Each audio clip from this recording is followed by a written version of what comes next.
definition, but for today's purposes, I am going to consider them one overall umbrella, if you will, and please forgive my artistic ability. We've talked about this before, so I'm trying to make an umbrella here, right? So we're just going to consider this one overall umbrella with all of these terms, even though I am fully aware each term has a specific definition. So what do you think of? Anything? What are you thinking? When I hear like poetic devices, I think of like analogies or like metaphors. Okay, analogy, metaphor. So you're on the right track. Thank you. This is exactly what I'm looking for. Anyone else? Yeah. Lauren, thank you. Literary devices, I think of onomatopoeia, Alliteration. Personification, Personification. Onomatopoeia, I know I cannot spell. Thank you, Frank. You still can't spell. No. She knows she doesn't go to school now. So, but you're right. I'm not going to put it up there because I can't spell. I don't want to expose my flaws. Yes. When I think of elements of a plot, I usually think the building up to the climax of a story. What else? I know you know more than climax. Rising and falling action. Rising, falling, action. Yes, here. Setting. Setting. Yes. Is it called a denouement or something? What's this The word? resolution. The resolution.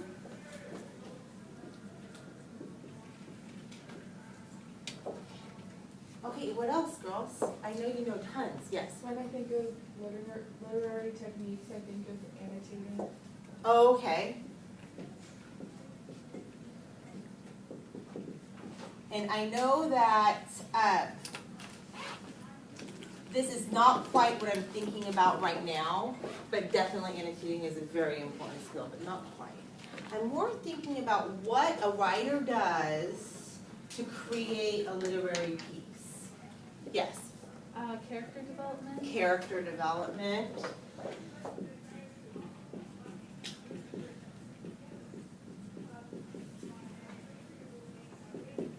Yes. Shaping the essay. What do you mean specifically by that? Like creative writing and. So you're talking about like the writing process? Yeah. Okay, so that's a very important skill. And you will only have success in writing if you employ this skill, but this is not exactly what I'm talking about right now. Yes. Foreshadowing. Yes. Reoccurring themes.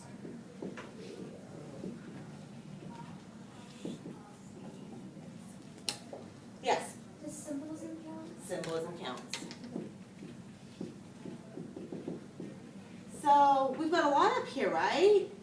But we probably just skimmed the top. Have you ever heard of that cliche? Right? Have you ever heard of that cliche?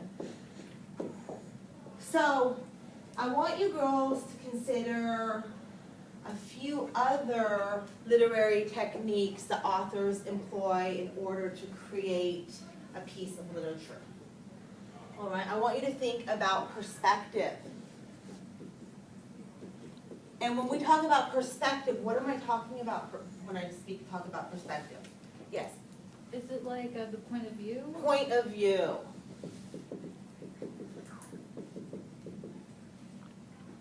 Who knows a little bit about point of view from past experiences? Yes?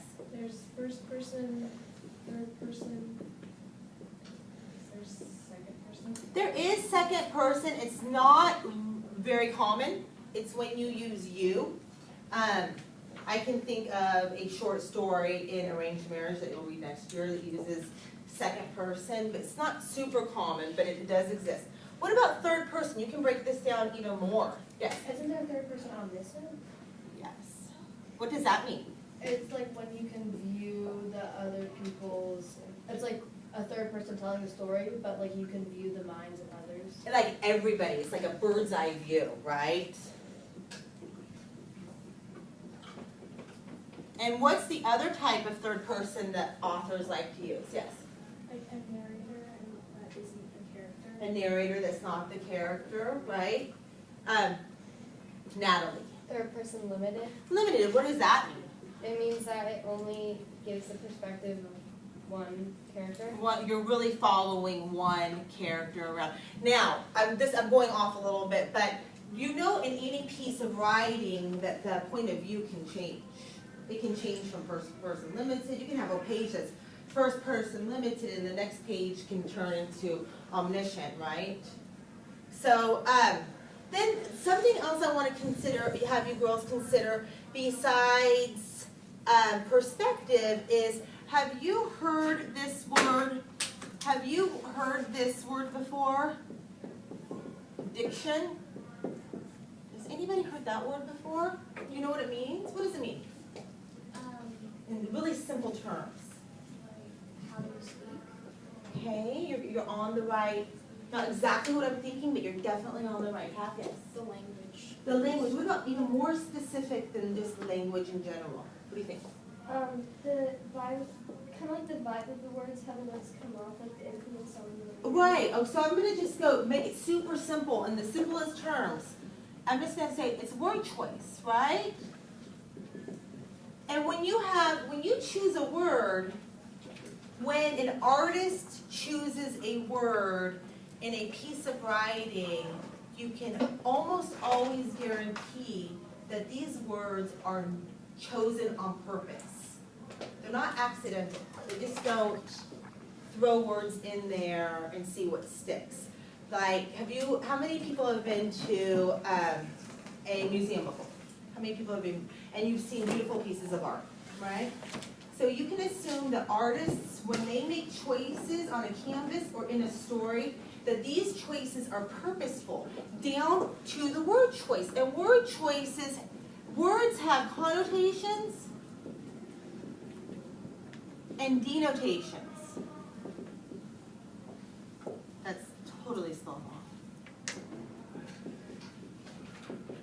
wrong. Okay, and what's the difference, girls, between a connotation and a denotation? What's the difference between a connotation and a denotation? Natalie?